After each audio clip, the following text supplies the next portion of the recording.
এখন বোধহয় হইতেছে, তাই না? স্যার জি স্যার। হ্যাঁ, এখন হইতেছে। আচ্ছা, তো এখন একটা নেগেটিভ এক্সটার্নালিটিস আছে, তাহলে পরে এই নেগেটিভ এক্সটার্নালিটিস থাকার ফলে মার্কেটে কারেকশনে কিভাবে আসবে?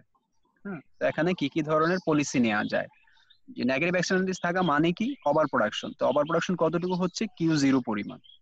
হ্যাঁ, বাট সোসাইটির ডেজারেবল প্রোডাকশন লেভেল হচ্ছে Q1। তাহলে Q0 থেকে Q1 পরিমাণ কিভাবে প্রোডাকশন কমানো যায়, এটা হচ্ছে গভর্নমেন্টের টার্গেট। হ্যাঁ, তো গভর্নমেন্ট এই Q0 থেকে Q1 পরিমাণ প্রোডাকশন কমাইতে পারে এইভাবে যে সরকার এখন এই যে এই মার্ক অ্যামাউন্টটুকু কি আমার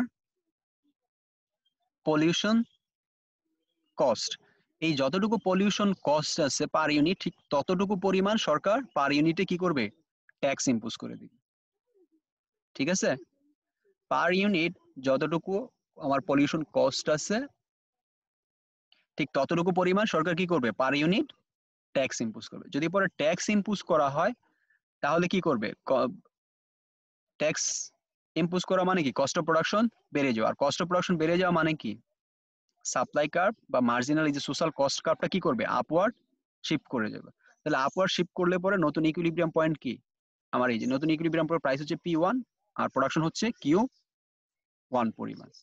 সুতরাং নেগেটিভ এক্সটার্নালিটিস থাকলে সরকার যদি পরে ট্যাক্স ইম্পোজ করে ঠিক পার ইউনিট যতটুকু আমার পলিউশন কস্ট আছে ঠিক ততটুকু পরিমাণ করে আমি গভর্নমেন্ট যদি ঠিক ততটুকু পরিমাণ পার ইউনিট ট্যাক্স ইম্পোজ করতে পারে তাহলে সোসাইটির ডেজারেবল যে আউটকাম আছে সেই আউটকামটা রিচ করা পসিবল। ঠিক আছে, এখন এইসব বিষয়ে যে পার ইউনিট কতটুকু ট্যাক্স বসাইলে পরে আসলে এইগুলো তো হচ্ছে থিওরিটিক্যাল। হ্যাঁ, এক্স্যাক্টলি ঠিক per unit cost of pollution cost কত এগুলি নির্ধারণ করাটা একটু কঠিন। হ্যাঁ, বা নেগেটিভ এক্সটার্নালিটির পরিমাণ কতটুকু এটা একটু ডিফিকাল্ট। হ্যাঁ, বা ইয়ে করাটা, সেট করাটা। বাট আমরা এখান থেকে এই ধারণাটা পাই যদি পরে নেগেটিভ এক্সটার্নালিটিস থাকে তাহলে প্রোডাকশন কমানোর জন্য গভর্নমেন্ট ট্যাক্স ইম্পোজ করবে। ঠিক আছে, এই যে এখানে বলা হয়েছে effluent fees are charges imposed by the government on the level of pollution created. ঠিক যতটুকু পলিউশন ক্রিয়েট হলো এটার যে চার্জ আছে বা কস্ট আছে ঠিক ততটুকুই ট্যাক্স যদি ইম্পোজ করা হয় তাহলে পরে সোসাইটিতে প্রোডাকশন কমে আসবে। তখন সোসাইটির যে এফিশিয়েন্ট লেভেল অফ প্রোডাকশন ওটা রিচ করা পসিবল। ঠিক আছে,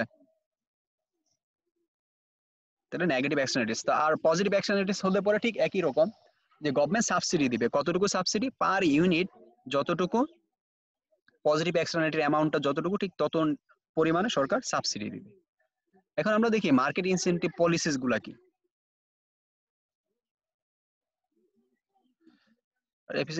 আচ্ছা, এখানে এখানে এই এই যে আমরা যে কথাগুলো বললাম যে ডিরেক্ট রেগুলেশনটা কি, ডিরেক্ট আর হচ্ছে ট্যাক্স ইনসেন্টিভ কি, এই জিনিসগুলো বলার চেষ্টা করা হয়েছে। হ্যাঁ, এখানে বলা হচ্ছে যে ইনসেন্টিভস পলিসিস আর মোর এফিশিয়েন্ট দেন ডিরেক্ট রেগুলেশন। সাধারণত ডিরেক্ট রেগুলেশনের চেয়ে বা সরকার যদি এই যে কোটা করে দেয় যে তার বেশি বেশি উৎপাদন করবা না বা তার চেয়ে কম উৎপাদন করবা না, এই ধরনের ডিরেক্ট রেগুলেশনের চেয়ে যে ট্যাক্স যে ইনসেন্টিভ যে পলিসি গুলো আছে সেগুলো বেশি কার্যকর। এগুলো আমরা দেখবো। আর voluntary reduction allow individual to choice whether it's follow the social. Voluntary লেভেলটা হচ্ছে মানুষের ওই যে সচেতনতা বৃদ্ধি বা এইসব মানুষের উপর ছেড়ে দেয়া, কনজিউমার প্রডিউসার উপর। এখন এই যে প্রডিউসার বা কনজিউমার উপর যদি ছেড়ে দেয়া হয় দায়িত্বটা যে তোমরা কম নেগেটিভ এক্সটার্নালিটিস থাকলে যে তোমরা কম পরিমাণ কনজিউম করো বা বেশি পরিমাণ প্রোডাকশন করো, এই ধরনের বিষয়গুলো কি হয় যে ফ্রি রাইডিং একটা প্রবলেম হয়ে যায়। এখন কে প্রবলেমটা এরকম হয়ে যায় যে আমি তো আসলে আমি প্রোডাকশন কম করব, আমার পাশের জন কি প্রোডাকশন কম করবে? একটা বিশ্বাস বা আস্থাহীনতার তৈরি হয় যে আমি প্রোডাকশন না হয় কম করলাম কিন্তু আমার যে প্রতিযোগী আছে সে তো প্রোডাকশন কম করবে না। তো এই ধরনের একটা মনোমালিন্য দেখা যায় যে আসলে এইভাবে করে আসলে কেউই প্রোডাকশন কম করতে চায় না নেগেটিভ এক্সটার্নালিটির ক্ষেত্রে। ঠিক আছে, তা এখানে এই যে একটা কথা বলা হয়েছে যে the privately conscious will often become the discouraged and quite contributing when they believe the largest of the people are free riding. এখন এই যে এটা বলা হয়েছে যে আমি হয়তো বা প্রোডাকশন কম করলাম, আমার যতটুকু করার কথা ছিল তার চেয়ে বেশি কম করলাম, কিন্তু যার অনেক বেশি প্রোডাকশন কম করার কথা ছিল সে তো একটুও করে নাই প্রোডাকশন কম। তো এটাকে বলা হচ্ছে ফ্রি রাইডার প্রবলেম। হ্যাঁ, মানে ফ্রি রাইডিং প্রবলেমটা হচ্ছে যে এরকম যে আমি একটা যে প্রোডাক্টটা আমি ব্যবহার করতেছি কিন্তু তার জন্য আমি কি করতে পারি না, কোনো প্রাইস দিতে রাজি না বা প্রাইস মেকানিজমের মধ্যে আনা যায় না। যেমন এই যে নেগেটিভ এক্সটার্নালিটিস বা পজিটিভ এক্সটার্নালিটিস এর ক্ষেত্রে আমরা যদি বলি পরে, যেমন ন্যাশনাল ডিফেন্স। ন্যাশনাল ডিফেন্স হচ্ছে জাতীয় নিরাপত্তার জন্য যে ব্যয় করা হয়। এখন জাতীয় নিরাপত্তার ব্যয়, জাতীয় নিরাপত্তা কাদের বেশি দরকার? যারা ভিআইপি বা সবারই দরকার। কিন্তু এখন অনেকে আছে যে এই ন্যাশনাল ডিফেন্স বা সিকিউরিটির জন্য 1 টাকা না দিয়েও সম্পূর্ণ সিকিউরিটির সার্ভিসটুকু নিচ্ছে না। তো ওরা কিন্তু কোনো পেমেন্ট করতেছে না, বাট ওই সুযোগটা নিচ্ছে। তো এই ধরনের যারা কোনো পেমেন্ট না করে বা কস্ট বিয়ার না করে সার্ভিসটা নেয়, এই ধরনের সিচুয়েশনকে বলা হচ্ছে ফ্রি রাইডিং প্রবলেম। ঠিক আছে? তো আর এই পাবলিক গুডস এর ক্ষেত্রে ফ্রি রাইডিং প্রবলেম তৈরি হয়। এখন আমরা আসলে দেখা যায় আসলে পাবলিক গুডস গুলা কি। পাবলিক গুডস হচ্ছে এমন ধরনের প্রোডাক্ট বা পণ্য যেগুলো হচ্ছে নন এক্সক্লুডেবল, আর একটা হচ্ছে নন রাইভালরি। নন এক্সক্লুডেবল মানে কি? এটা হচ্ছে যে এই প্রোডাক্টটা কনজাম্পশন থেকে কাউকেই বাদ দেয়া যায় না। ঠিক আছে? তো এই ধরনের সিচুয়েশন গুলা কি, এটা হচ্ছে যে রাস্তা দিয়ে যে ল্যাম্প পোস্ট গুলা বসানো হয় বা বাতিগুলা বসানো হয়। তো এখন বাতিগুলা বসানো হয়েছে যে ধরলাম সরকার বা কোনো ব্যক্তি প্রতিষ্ঠান এই বাতিগুলা বসাইছে। তো এখন এই যে বাতি, যে তার জন্য একটা কস্ট আছে না, ইলেকট্রিসিটি বিল আছে, বা এই যে যে ল্যাম্প পোস্ট গুলা কিনে আনা, সেট আপ। এখন এই ল্যাম্প পোস্ট বসানোর ফলে এটার একটা কস্ট হয়েছে, বাট এই কস্টটা যে বা যারা এটাকে বসাইলো তারা এই কস্টটাকে উঠাইতে চাইতেছে। এখন এই রাস্তার পাশে ল্যাম্প পোস্ট গুলা যে বসানো হয়েছে, এখন কার কাছ থেকে প্রাইস নেবে? এই রাস্তা দিয়ে অনেক মানুষ হাঁটাচলা করে। এখন কে এর এই ল্যাম্প পোস্টের জন্য প্রাইস দিতে ইচ্ছুক, বা কার কাছ থেকে চার্জ করা যায় এই ল্যাম্প পোস্টের জন্য? এটার কি কোনো আমি চাইলেই কি যে রাস্তা দিয়ে হাঁটলো তাকে কি আমি বলতে পারি যে তুমি এদিক দিয়ে রাত্রেবেলা হাঁটতেছো, যেহেতু হাঁটতেছো তুমি ল্যাম্প পোস্টের আলোটা তোমার উপকার করতেছে বা তুমি এটা দিয়ে বেনিফিটেড, সুতরাং তুমি এর জন্য চার্জ দাও? এভাবে কি পসিবল চার্জ করা? না স্যার। তো এটা পসিবল না। হ্যাঁ, তো এই যে এই ধরনের এই যে ল্যাম্প পোস্টটা হচ্ছে যে যেহেতু আমি এটা কাউকে প্রাইস চার্জ করতে পারতেছি না, কিংবা আমি তাকে আবার রাস্তা দিয়ে বলতেও পারি না যে না তুমি রাস্তা দিয়ে হাঁটবা, বাট তুমি ইলেকট্রিসিটি এই লাইট আলোটা আর বা যে উপকারিতা আছে বা এটার যে ইউটিলিটি আছে এটা তুমি ভোগ করবা না, এটা কি বলতে পারি? এটা আবার বলতে পারতেছি না। সুতরাং তাকে আমি কি করতে পারতেছি না, এক্সক্লুড করতে পারতেছি না, এই ল্যাম্প পোস্টের আলো থেকে তাকে আমি বঞ্চিত করতে পারতেছি না। তো এগুলো এই ধরনের সিচুয়েশন এগুলি ঘটে পাবলিক গুডস এর ক্ষেত্রে। সুতরাং আমরা ল্যাম্প পোস্টকে কি বলতে পারি? পাবলিক গুডস বা ন্যাশনাল সিকিউরিটি। এটার জন্য যে বা যারা পেমেন্ট বা কস্ট দেয় না তারাও কি করে,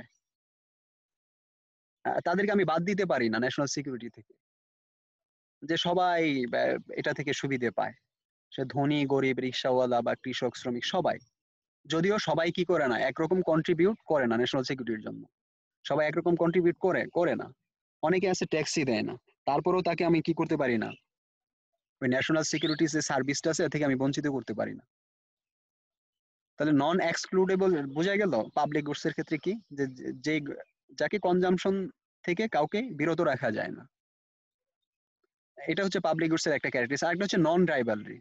নন রাইভালরি হচ্ছে বিষয়টা এরকম যে অতিরিক্ত একজন মানুষ যদি কোনো একটা গুডস বা সার্ভিস যদি কনজিউম করে বা ব্যবহার করে, তাহলে অন্যের ক্ষতি হয় না।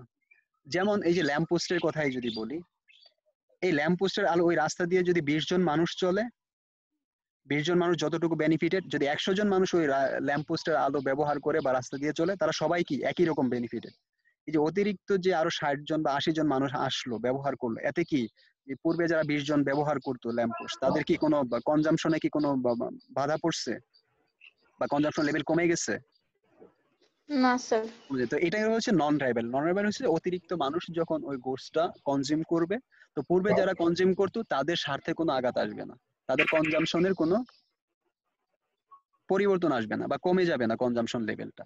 এটাই হচ্ছে কি নন রাইভালরি। তো নন রাইভালরি এটা এরকম উদাহরণটা ওই যে বললাম ল্যাম্প পোস্ট। আমরা ন্যাশনাল সিকিউরিটি যে বা ন্যাশনাল ডিফেন্স সিস্টেমকে বলতে পারি।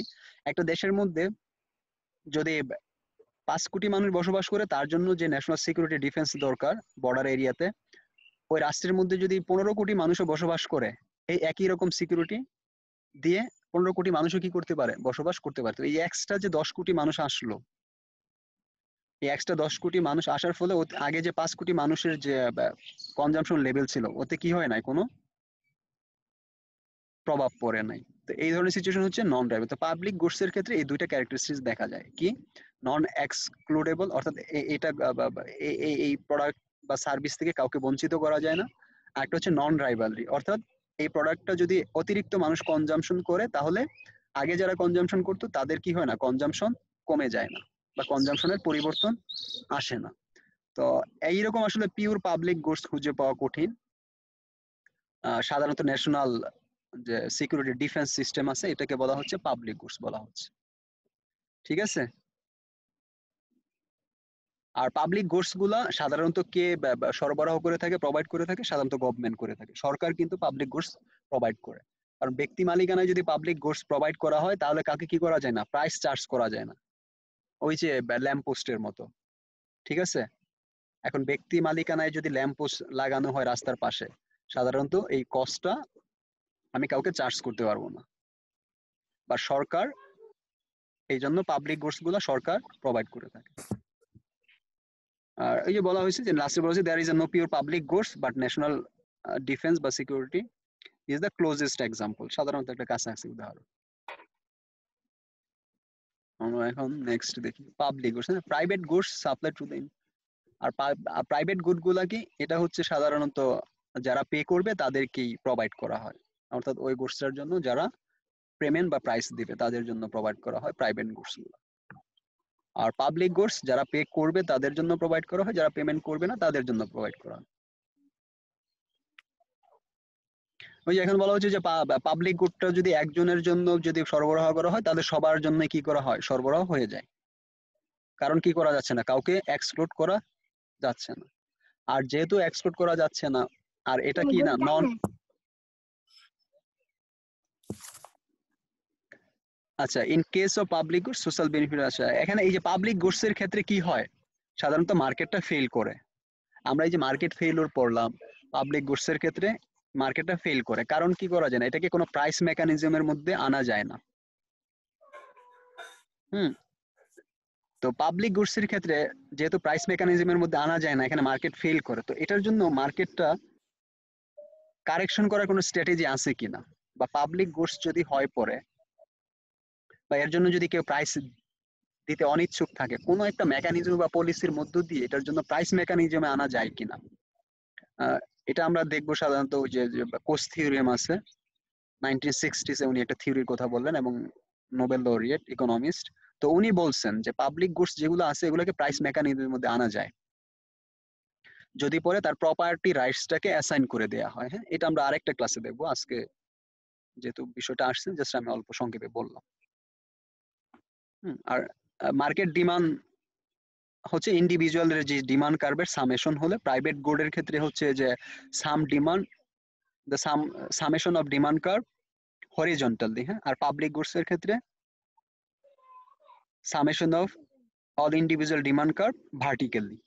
এটা সাধারণত আমরা পেয়ে থাকি সোসাইটি। আচ্ছা, excludability and cost of pricing. Public goods এর ক্ষেত্রে কিভাবে এগুলা প্রাইসিং সিস্টেমটা কি বা কি হয়, আমরা একটু দেখি এখানে। হ্যাঁ, একটা অ্যারো দিয়ে দেখানো হয়েছে আপেল। হ্যাঁ, আপেলের হচ্ছে যে রাইভালরি। এখন আপেল যদি কি হয়, একজন মানুষ একটা আপেল আছে, এখন একজন মানুষ একটা আপেল খেতে পারে, একটা, এখন যদি 3জন মানুষ খেতে চায়, ভাগ করে খাইতে হইব, তাই না?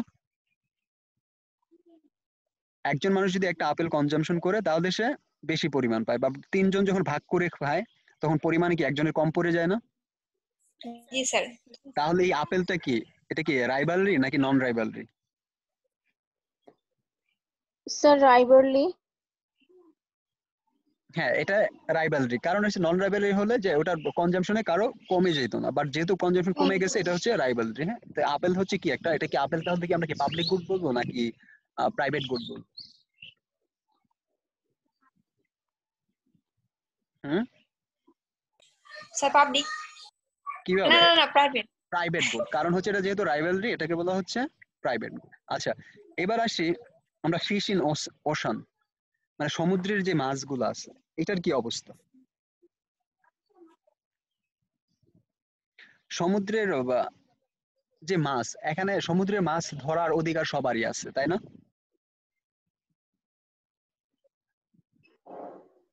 এটা কি আছে নাকি নাই? সমুদ্রে মাছ ধরার অধিকার সবার জি স্যার আছে। আছে। তাহলে কি এখান থেকে কি আমি কি নন কাউকে কি বাদ দিতে পারি? না না স্যার। তাহলে এটা হচ্ছে কি নন এক্সক্লুডেবল। মানে নন এক্সক্লুডেবল মানে কি? নন রাইভেল। না, নন এক্সক্লুডেবল মানে কি? এটা থেকে কাউকে আমি কাউকে বঞ্চিত বাদ করা দিতে যাচ্ছে না। বঞ্চিত করা যাচ্ছে না, রাইট। তাহলে ফিশ ইন ওশান এটা হচ্ছে এমন একটা গোর্স যেখান থেকে আমি কাউকে বাদ দিতে পারতেছি না, সুতরাং এটাকে আমরা কি বলছি? নন রাইভালরি। তাহলে পাবলিক গুডস এর দুইটা ক্যারেক্টারিস্টিক্স ছিল, একটা ছিল নন রাইভালরি আর একটা কি ছিল? নন এক্সক্লুডেবল। সুতরাং ফিশ ইন ওশান এটা কি? নন এক্সক্লুডেবল। সুতরাং পাবলিক গুডস এর একটা ক্রাইটেরিয়া বা ক্যারেক্টার ফুলফিল করলো। বাট ফিশ ইন ওশান যদি একজন জেলে যদি মাছ ধরে বা 10 জন যদি মাছ ধরে, একজন কি আরেকজন দ্বারা এফেক্টেড হইতেছে না? 10 জন যদি সমুদ্রে মাছ ধরতে যায়, মাছ ধরার মানে মাছ পাওয়ার চান্স কমে যাবে না যদি 5 জন ধরতে যায় মাছ তার থেকে? জি স্যার। তার মানে ফিশ ইন ওশান এটাকে বলা হচ্ছে রাইভালরি বাট নন এক্সক্লুডেবল। সুতরাং ফিশ ইন ওশান এটা কি পিওর পাবলিক গুড? না। ফিশ ইন ওশান বা সমুদ্রে মাছ ধরাটা এটা হচ্ছে কি কিছুটা পাবলিক গুডস এর ক্যারেক্টারস আছে, আবার কিছু কি আছে প্রাইভেট গুডস এরও ক্যারেক্টারিস্টিক্স আছে, হাফ হাফ। আর একটা বলা হচ্ছে যে এনকোডেড রেডিও ব্রডকাস্ট, অর্থাৎ এই যে টেলিভিশনে যে বিটিভিতে বা রেডিওতে যে ব্রডকাস্ট গুলো হয়, হ্যাঁ, এটা কি? এটা কি রাইভালরি নাকি নন রাইভালরি? এখন রেডিও বাজতেছে বা টেলিভিশন একটা প্রোগ্রাম চলতেছে, 5 জন মানুষ দেখলেও যেরকম বা 1000 বা 1000টা মানুষ দেখলেও কি একই রকম বেনিফিট না সবাই? একজনের কনজাম্পশন দিয়ে কি আরেকজনের কি জি স্যার। কনজাম্পশনে কি এফেক্ট হচ্ছে? না। সুতরাং তাহলে এই রেডিও ব্রডকাস্টিং এর যে অনুষ্ঠানটা এটাকে আমরা বলবো নন রাইভালরি, কারণ একজনের রাইভাল। কনজাম্পশন দিয়ে আরেকজনের কনজাম্পশন কি হয় না, এফেক্টেড হয় হয় না। না। আচ্ছা, এখন এটাকে কি এক্সক্লুডেবল নাকি নন এক্সক্লুডেবল? স্যার নন এক্সক্লুডেবল। এটা ডিপেন্ড করে, হ্যাঁ। এখন কিছু কিছু স্পেশাল টেলিভিশন বা রেডিও প্রোগ্রাম আছে যেখানে টুন ইন করতে গেলে বা আমাকে পেমেন্ট করতে হয়, আর আমাদের দেশে যে বিটিভির অনুষ্ঠান এটাকে কি নন এক্সক্লুডেবল এবং নন রাইভালরি। সুতরাং এই যে বিটিভিতে যে ধরনের অনুষ্ঠানগুলো হয় এগুলো কি বলতে পারি? Pure public goods. Goods. But অনেক প্রাইভেট অনেক চ্যানেল আছে, হ্যাঁ, যেগুলোতে পেমেন্ট করে দেখতে হয়, বা এই যে বিভিন্ন ধরনের অনলাইন কোর্স আছে। বাট বিটিভিতে যে ধরনের অনুষ্ঠানগুলো হয়, বিটিভি তারা যে ইউটিউবের মধ্যে যে ভিডিওগুলো আপলোড দেয়, ওখানে কি কোনো পেমেন্ট করতে হয়? না স্যার। না।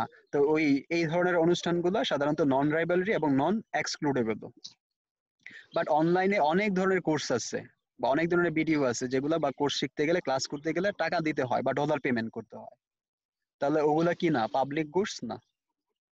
এইভাবে বিভিন্ন ধরনের গুডস গুলাকে ক্রাইটেরিয়া করা যায়। তো এই নন রাইভালরি এবং নন রাইভালরি বা এক্সক্লুডেবিলিটি বা নন এক্সক্লুডেবিলিটি দিয়ে আমরা ওই পাবলিক গুডস এর ক্যারেক্টারিস্টিক্স গুলো যাচাই করতে পারি।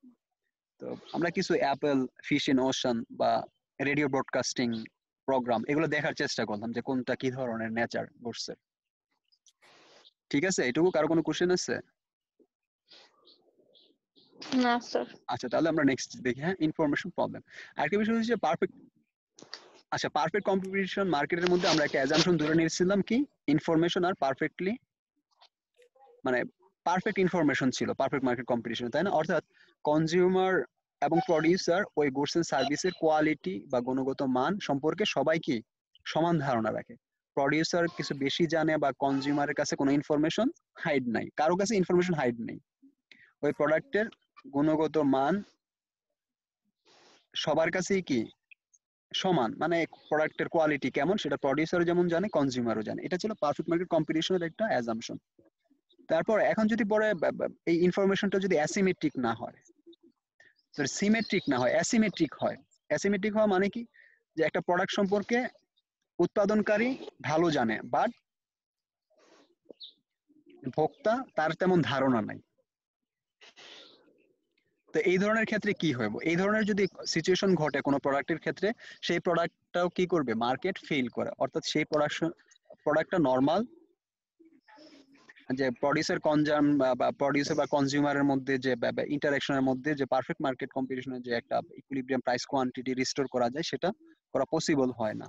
কেন হয় না? কারণ ওই প্রোডাক্টের সম্পর্কে কনজিউমার এবং প্রডিউসারের সমান ধারণা নাই। হয়তোবা প্রডিউসারের ভালো ধারণা আছে, কনজিউমারের নাই, নয়তোবা কনজিউমারের ভালো ধারণা আছে, প্রডিউসারের ভালো ধারণা নাই। তো এই ধরনের সমস্যাকে বলা হচ্ছে অ্যাডভার্স সিলেকশন।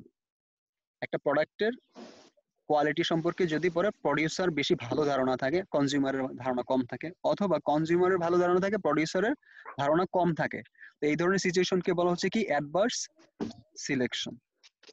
ঠিক আছে, আসতে পারে এই শর্ট কোশ্চেনে, what is adverse selection? An adverse selection problem is a problem that occurs when buyers or seller have the different amount of information about that good for sales. অর্থাৎ কোন একটা product, যে প্রোডাক্টটা বিক্রি করা হইব, সেই প্রোডাক্টের সম্পর্কে হয়তোবা প্রডিউসার নয়তোবা কনজিউমার কারো কাছে একটু বেশি ইনফরমেশন আছে।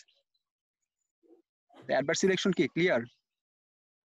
তো অ্যাডভার্স সিলেকশন নিয়ে আমরা একটা এক্সাম্পল দেখব রিয়েল লাইফের। হ্যাঁ, যেমন বলা হচ্ছে যে এই যে ইউজড কার, মার্কেটের মধ্যে ইউজড কার বিক্রি হয় না, এগুলো কিন্তু খুব অ্যাপ্লিকেবল এবং রিয়েল লাইফের মানে খুবই প্রাসঙ্গিক বিষয়গুলো। হ্যাঁ, এই যে আমরা যে চ্যাপ্টারটা পড়তেছি, এই যে মার্কেটের মধ্যে যে রিয়েল লাইফে যে ইউজড কার বিক্রি করা হয় বা ইউজড মোটরসাইকেল বিক্রি করা হয় না, সেকেন্ড হ্যান্ড প্রোডাক্ট বিক্রি করা হয় না।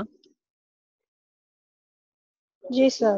তো এই যে সেকেন্ড হ্যান্ড যে প্রোডাক্টগুলো বিক্রি করা হয়, এই সেকেন্ড হ্যান্ড প্রোডাক্টের কোয়ালিটি সম্পর্কে কে ভালো জানে? যে বিক্রি করে সে কি ভালো জানে, নাকি যে ক্রয় করবে সে ভালো জানে?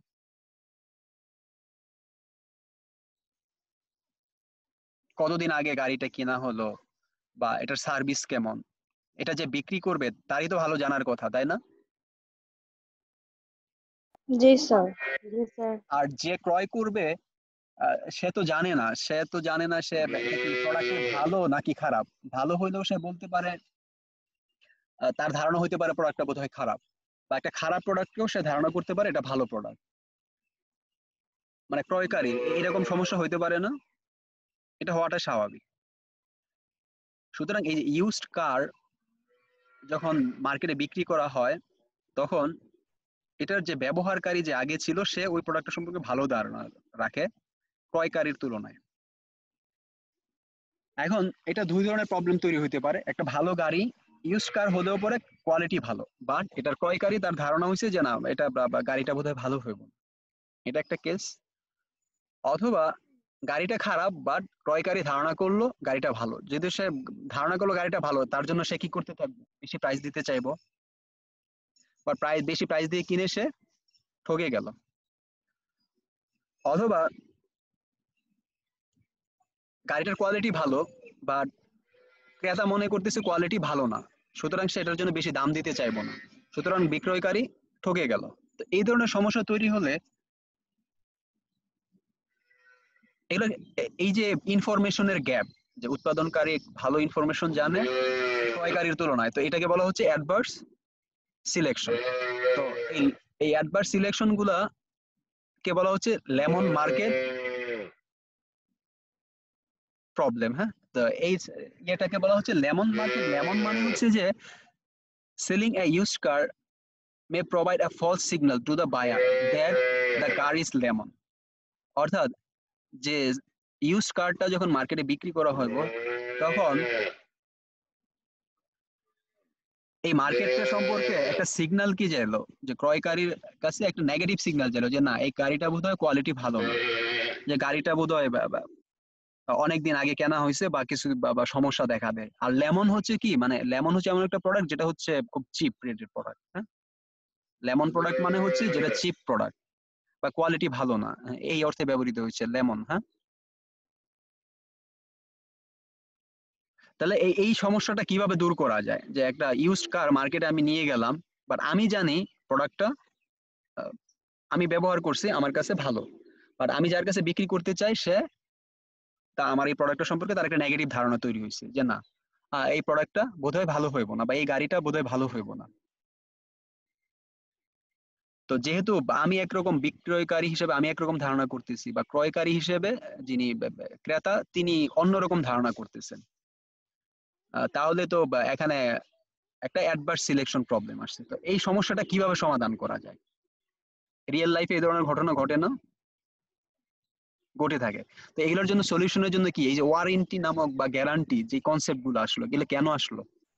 এই যে এই লেমন মার্কেট প্রবলেম বা অ্যাডভার্স সিলেকশন প্রবলেমের কারণে কি আসছে, ওয়ারেন্টি বা গ্যারান্টি নামে দুইটা টার্মস আসছে। ঠিক আছে, আমি এখন একটা কি ঠিক আছে, ভয়েস ক্লিয়ার? জি স্যার। জি স্যার। তো এই যে আমার একটা প্রোডাক্ট আমি ইউজ করলাম, এই যে এখন এই যে বা অনেক ধরনের প্রোডাক্ট অনলাইনে বিক্রি হয়, তাই না? Amazon.com, এটা তো খুব, এখানে কি অনেক পুরাতন বিক্রয়.com, এখানে কি অনেক ল্যাপটপ, মোবাইল ফোন, পুরাতন ইউজ করা মোবাইল ফোন বিক্রি করা হয় না? জি বা স্যার। সেকেন্ড হ্যান্ড গাড়ি মার্কেটে বিক্রি করা হয়। তো এই বিক্রির সময় কিন্তু পাশে সাথে তারা একটা ওয়ারেন্টি দিয়ে দেয় বা গ্যারান্টি দিয়ে দেয়। ওয়ারেন্টি বলা হয় যে 2 বছরের মধ্যে যদি কোনো সমস্যা তৈরি হয় তাহলে আমরা ফ্রিতে সার্ভিস করে দেব। তো এই ধরনের যদি কোনো ওয়ারেন্টি বা গ্যারান্টি, এই ধরনের যদি কোনো অ্যাসুরেন্স দেওয়া হয়, তাহলে ক্রেতার কি থাকবে, কনফিডেন্সটা বাড়বে না? তখন কিন্তু সে ওই প্রোডাক্টের জন্য ভালো দাম দিতে ইচ্ছুক। তো এই ধরনের অ্যাডভার্স সিলেকশন যদি থাকে, ইনফরমেশনের যদি গ্যাপ থাকে, তখন এই ধরনের প্রোডাক্ট গুলাকে সলিউশনের জন্য কি আসতে পারে, ওয়ারেন্টি বা গ্যারান্টি নামক এই ধরনের কি আসতে পারে, পলিসি আসতে পারে বা সলিউশন আসতে পারে। ঠিক আছে, এইটুকু এইটুকু। জি স্যার। অ্যাডভার্স সিলেকশন মানে হচ্ছে যে ইনফরমেশন গ্যাপ আছে, আর ইনফরমেশন যখন গ্যাপ থাকবো তখন এই ধরনের সমস্যার জন্য সমাধানের জন্য আমরা ওয়ারেন্টি বা গ্যারান্টি এই ধরনের স্ট্র্যাটেজি ফলো করতে পারি। আচ্ছা, তারপর আমরা দেখার চেষ্টা করি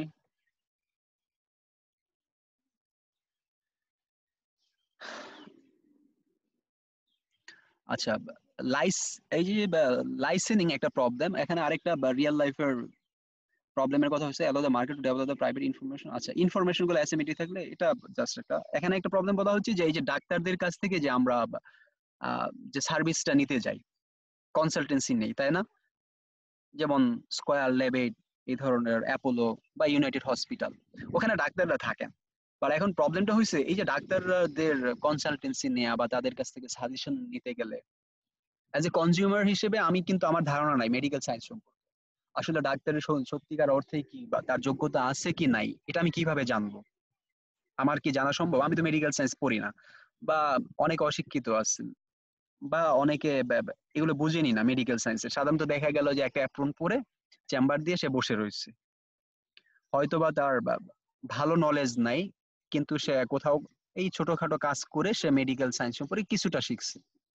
মানে আমি তার কাছ থেকে হার্টের প্রবলেম নিয়ে গেলাম, সে বললো যে হ্যাঁ আমি হার্টেরই রুগী দেখি বা হার্টের ডাক্তার। তো এটা আমি কিভাবে শিওর হইব? ও তো হার্টের ডাক্তার নাও হইতে পারে। এই ধরনের একটা প্রবলেম থাকে না রিয়েল লাইফে, বা এই ধরনের কোশ্চেন থাকে না ডাক্তার দেখাইতে গেলে? আমরা অনেক সময় এই মানে কমপ্লেন দেখা যায় যে আসলে ডাক্তার না, তারপরে অপারেশন করতে যায়, অথচ তার কোনো সার্টিফিকেট নাই। তো এই ধরনের মানে আসলে সত্যিকার অর্থে যারা এক্সপার্ট বা কোয়ালিটি দক্ষ ডাক্তার, তাদেরকে কিভাবে খুঁজে পাইবো? এটার জন্য স্ট্র্যাটেজি কি হইতে পারে, বা এটার জন্য সমাধান কি হইতে পারে?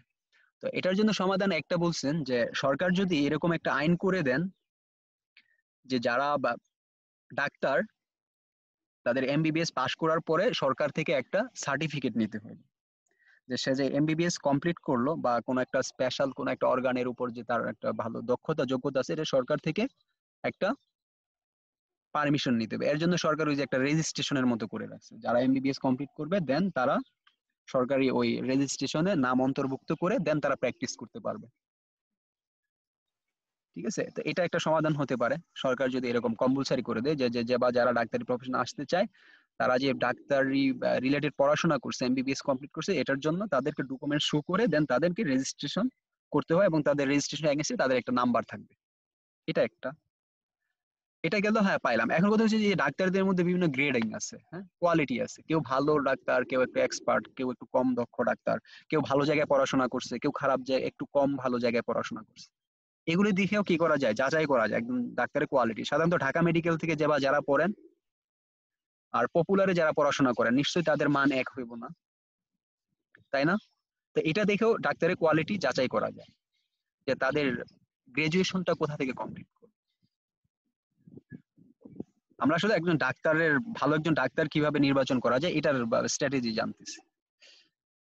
তারপর অনেক সময় দেখা যাচ্ছে যে এই যে চার্জ যে করেন ডাক্তাররা যে ফ্রিটা নেন, সাধারণত যারা দক্ষ যোগ্য প্রফেসর, তো তাদের ফিটা সাধারণত 1500 থেকে 2000 টাকা থাকে, তাই না?